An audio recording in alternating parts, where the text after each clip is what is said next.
All right, so I was just talking to myself for 5 minutes there. I thought I hit go live, but apparently I didn't. But anyway, so you didn't miss anything. All right, so tonight's beer, the 12th day of Christmas, Broegel Bock Beer. And if you look at the label here, doesn't that look a lot like Shinerbach? I mean, if you don't get Shinerbach in your area, you might not recognize it, but to me, it looks exactly like Shinerbach.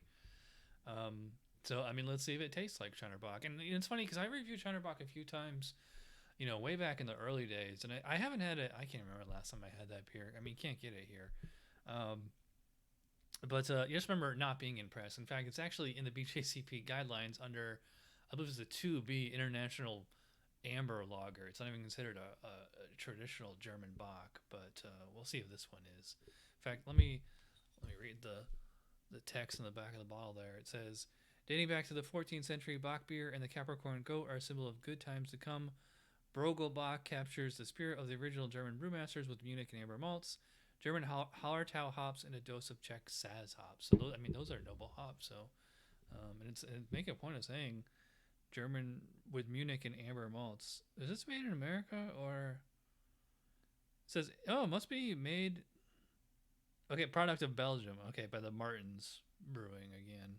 So this is not American made. It's actually made in Europe. So I'm gonna think it's a little bit more authentic than Shiner. Wow. It's funny. This is something you can get at Aldi any day, whenever you want. I've never bought it before, so this is my first time having it. But yeah, really kind of authentic, like that nose on there, like really bready. Little breadcrumbs, toast.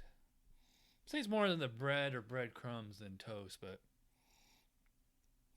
slight floral, earthy hops on here. I don't think I would call them spicy. There's a definite fruitiness too. It might be esters, or I don't know. Maybe it's just from the dark malt, but we'll see. Cheers.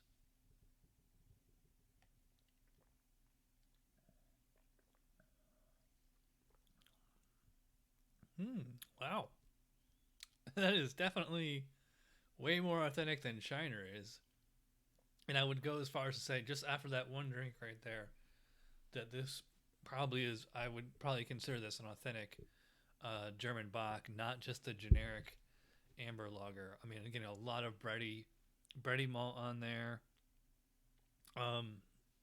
Same thing with the hops. Like I get actual hop flavor on this, like Shiner Bock. Very plain, very mild beer. Let me look up the specs. I can't remember.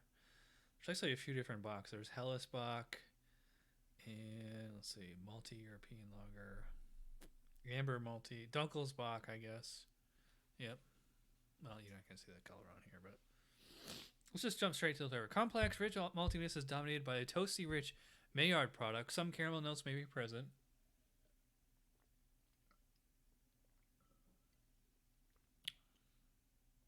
I'd say it's more fruity than caramel.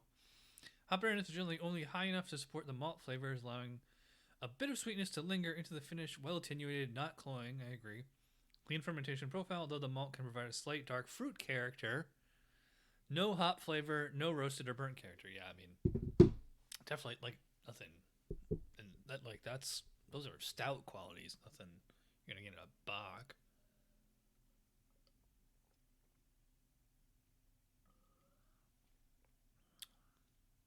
Yeah, it's actually really tasty. And I'm getting a lot of fruit on this one. The more I drink it, the more fruit I get. I bet you a lot that might, because this is a Belgian brewery, not a German. I wonder if it really is a lager. Maybe it's actually an ale. I mean, they're just calling it Bock beer. I mean, Belgium doesn't have the 𝓑𝓻𝓮𝓲𝓸𝓷 Kabut there. Mouthfeel, medium, full-bodied, moderately to moderately low carbonation. Some alcohol warmth may be found, but should never be hot. Smoothed out harshness or astringency. What's the ABV on this?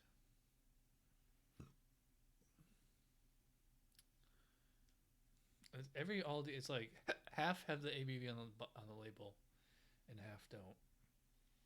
Let me bring up Untapped, see what they say. I'm saying 5%. Feels a little stronger than that.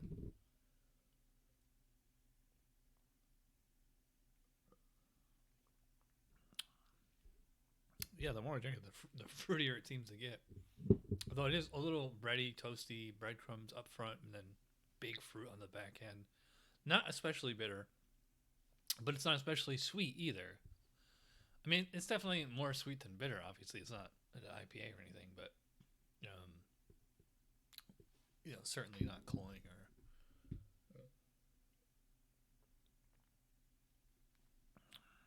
Yeah, I put the mouthfeel about medium. Carbonation seems about I'd probably put carbonation about medium or something. It's not super effervescent, but it's not flat or anything either. Overall impression: a dark, strong, malty German lager that emphasizes the malty, rich, and somewhat toasty qualities of continental malts without being sweet in the finish. The finish is fairly clean. But yeah, this is actually really good. I never had this beer before because I just thought it was a Shiner Bock clone. But now that I'm tasting it, wow, I might actually start getting 6-packs of this. So to style a 𝓕𝓻𝓻𝓮𝓻𝓲𝓷. I mean, I have to go over it more carefully, but I think the same thing as the one from last night. This is 38 to 42, maybe 43. And it's funny because this is actually kind of an old bottle. It says best by May of 2020. If that's a year out, then this bottle is a good 6-7 months old. Lovely lacing on there too. Again, makes me think that it might be an ale, or I mean, all that lacing usually comes from a lot of hops, or they might have thrown some wheat in there, which is certainly possible because it's a Belgian beer. No Reinheitsgebot. Yeah, really good. I like it. All right, so thanks for watching. I'll see you guys tomorrow. Same time, same bat channel.